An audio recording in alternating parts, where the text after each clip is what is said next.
Welcome everyone to the Darkroom.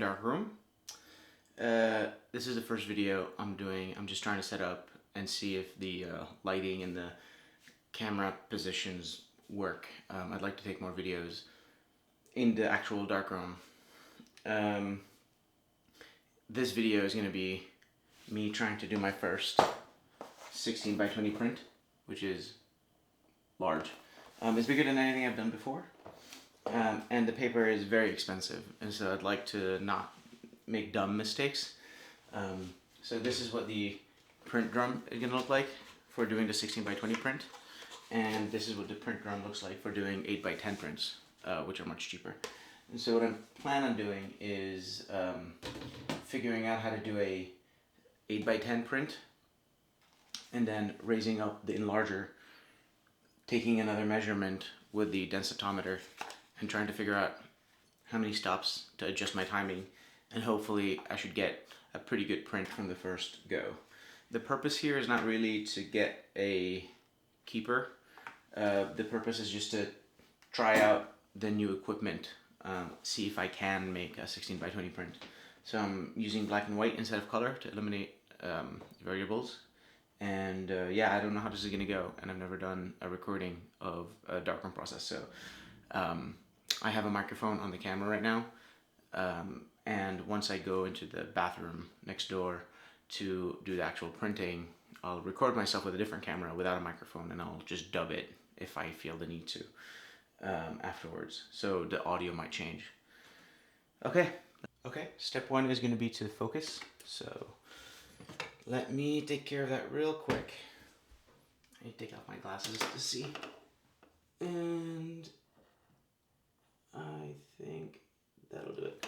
Delta 100 is always hard to focus. The grain is really small, but this'll do.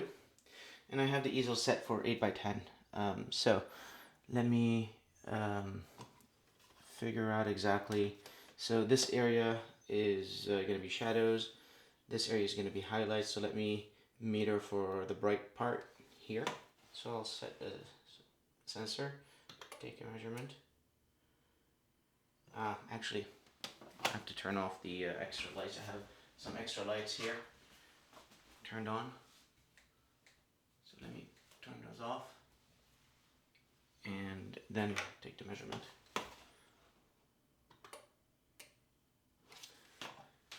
Okay, so this is focused. I'll stop down my lens to f11. And right now I don't have any filters in the enlarger. So I will take a measurement at the bright part of the image, and this is giving me 18 seconds, and I will do 18 seconds. I'll do a quarter stop step for my test, and I will enter test mode. And now what I need to do is to load a piece of paper into the easel. And this is the first time I'm actually using this easel. Let me check if you can see anything. Yeah, barely. Alright, let's see if I can do this. I will open paper, take out a sheet, make sure I close this back so I don't expose and fog the paper by accident, which I almost have done 7 times. I think I'd learned my lesson. Make sure I have the emulsion side up. Slide it into the little groove all the way to the left. Come back down. And that should be good to go. And I have a foot switch at on the ground that I'll use to do exposure. And I need to do the what do you call it, the filter. And so I need to get out grade 2, and here it is, and put that in my enlarger. And so my final check that I like to do before print is I got filter, focus, and there was a third one, f-stop. Right, so I've set the f-stop, I've set the filter, and I've set the focus. So now we're ready to go. I'll do the first exposure.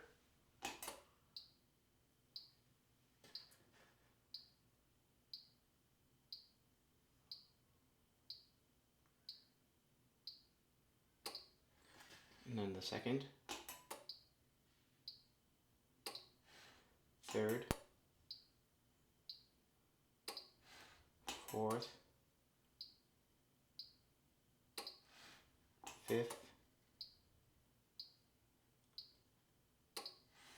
sixth,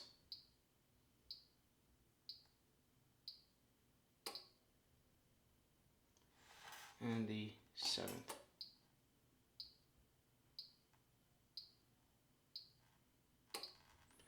And that should be good.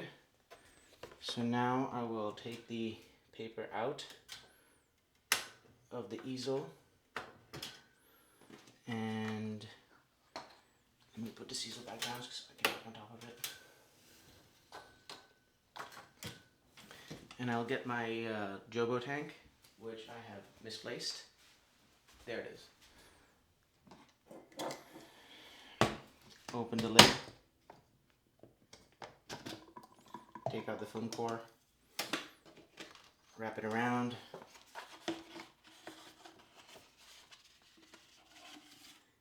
And this is always a little bit fiddly to center properly. I have to play this game every time. There you go. Now it's in. Alright, now this is safe to go into the light. So let's do it.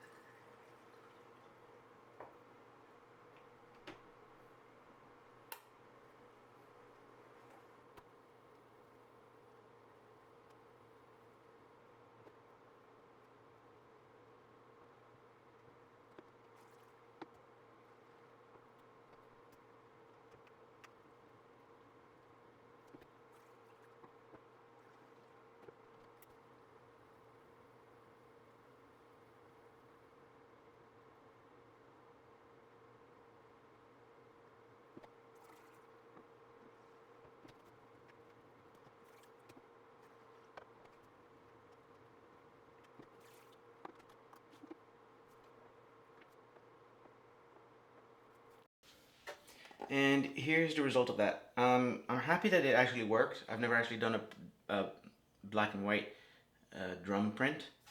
And when I took my meter reading, it was for this test strip here, this one. And so it's easier to see the strips here. So this is minus a quarter stop, this is minus half a stop, and this is minus 3/4 of a stop. And I metered for this area here, and you can see this area falls at minus a half stop, and actually even under the minus quarter stop, it's still white. And you'll notice here that it gets too dark in the shadows. So I'll do a print at the suggested time from the timer and see how we do with the whites here. If it's too dark, I'll go up a quarter stop and potentially pre-flash. If it looks good, I might just, the white part here is pretty small anyway, so I might not worry about it, to be honest. So I might do another print here just to see if there's any dodging and burning that needs to happen. And then we'll go up to 16 by 20 and just see what happens. Everything's the same. We're just gonna do one more print. This is wasteful, but I am trying to reduce variables, and I'm thinking of the paper used here as part of the learning process, as the cost of learning how to print bigger. Because if I go too small, the delta between 5 by 7 and 16 by 20 is going to be too big. And if I try to do test strips, I worry that I might be missing things. Normally I would cut test strips from the 16 by 20 sheet and use that to do exposure validation. But I'm just trying to keep things simple, eliminate variables, try to focus. So let me do a print at 18 seconds and see how it goes.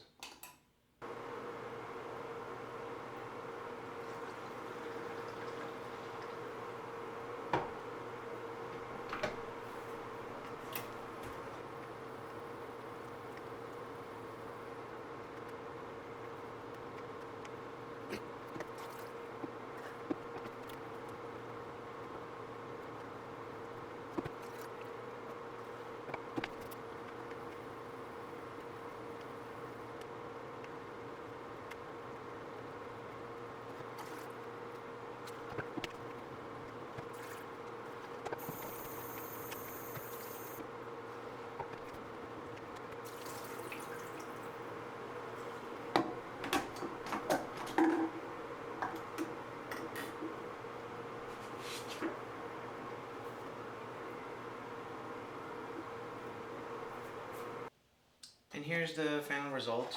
You know, if I could dodge here by maybe a half stop, but again, the purpose here is for me to learn how to print big, and I actually want to eliminate variables, and in a way it's kind of nice because it draws your attention to the bicycle. So I'm just gonna try to upscale this and see how that goes. Yeah, I want to minimize variables. I don't want to sit and dodge and then, I mean, whatever. I also don't want to be wasting 8x10 sheets anymore. So this looks good enough to me. So yeah, let's upsize. That's even. Okay, even Steven. Next step is to, let me turn the main light off because I need to raise the enlarger and turn on the focus mode. And let me make sure I'm not locked. Let's start going up. I'm gonna have to go up for a while and then reposition the easel. And focus. So right around there. This used to be on F11, so let me open it up so I can look better. And let me do a rough focus. And this is looking pretty good. It's a little bit oversized, but to be honest, that's fine. That's neither here nor there. Let me focus. Oh man, I have to reach so high. Oh. Alright. That looks sharp. And yeah, so here we go. Okay, so it's saying 42 seconds. I mean, it's gonna take a lot longer because it's higher up. And yeah, I'm gonna go ahead and trust the enlarger timer. It's making me a little bit nervous just because I don't know any better. But you know, that's why we get this equipment, right? Let's see, let's learn to trust it. I'll put the filter back. So filter is in, focus is in, f-stop is in. Now the paper needs to be opened. Alright, this looks like it's in. Easel down. And paper is flat. And 42-second exposure. I got filter, focus, f-stop, print.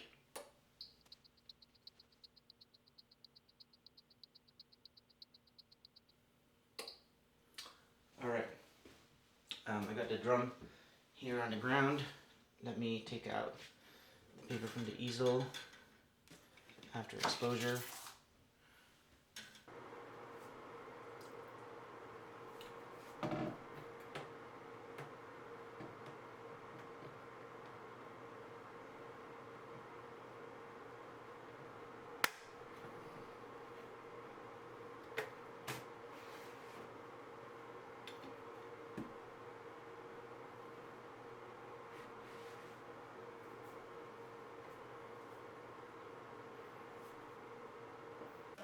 Alright, so here we go. It's a 16 by 20 print.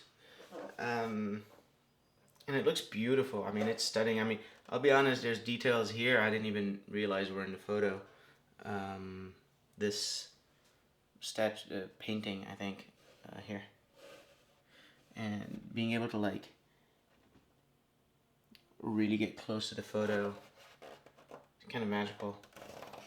There's a little bit of softness in the image, but I need to look at the scan and check if it's the photo or maybe some vibrations, because the head is so high, it's really susceptible to any vibrations. But it's, I mean, at arm's distance, this is an incredible experience to look at. Now, I did find one thing out. Remember how when I was loading in the easel, it was curling? You probably saw me struggle to get the paper out of the drum, and I just realized why. Yeah, I accidentally bought fiber paper. I've never printed on fiber paper before, which explains the price tag. I will probably not use this to learn. I will probably save these 10 sheets and switch to RC. So I'll have to go buy some RC paper because that's crazy. I mean, I don't want to tell you how much this print cost. But it's beautiful. I'm glad I did it. It's I'll frame this. Yeah, this is awesome. And that's that. Can't believe I bought fiber by FIP. And that's that. I can't believe I bought fiber paper by accident. Who does that? But also now I have to figure out how to wash fiber paper. I have it running in the sink right now. I think like half an hour is what I've heard. And then I have to figure out how to dry it properly so that it's flat. So I have some YouTubing to do. But that was cool. I mean, 16 by 20 is insane. Everything feels more physical, and I kind of like that. That's kind of what I want to get out of my time in the darkroom. And yeah, thanks for joining me on the journey. Let me know what you think of this style of video, what I could have done better. I think the framing in the bathroom wasn't great, especially when I was doing 16 by 20 print. Just the drum was so big I couldn't fit it in the frame, so I should have recomposed. And I didn't like using the big 1,000 milliliter jugs to do 200 milliliter pours, so next time I'll use my 250 milliliter cylinders to do the pouring. It'll be more accurate, more reliable, less messy. I didn't like having all the chemicals next to each other in the sink, so there's a high risk of cross-contamination. Nothing happened because I was worried about that, so I was careful, but it's something to be concerned about. And so yeah, it's one of those things where the first time you do it, you make mistakes, and then you improve every time you make it. Now I just have to shoot more large format. Well, not yet. I don't have a large format camera, but I need to shoot more medium format because I can't enlarge 35 millimeter to 16 by 20 yet. Can you? I'm not sure. Anyway, stuff to figure out for the next video. Let me know what you think, and I'd love to hear your feedback. And yeah, see you next time.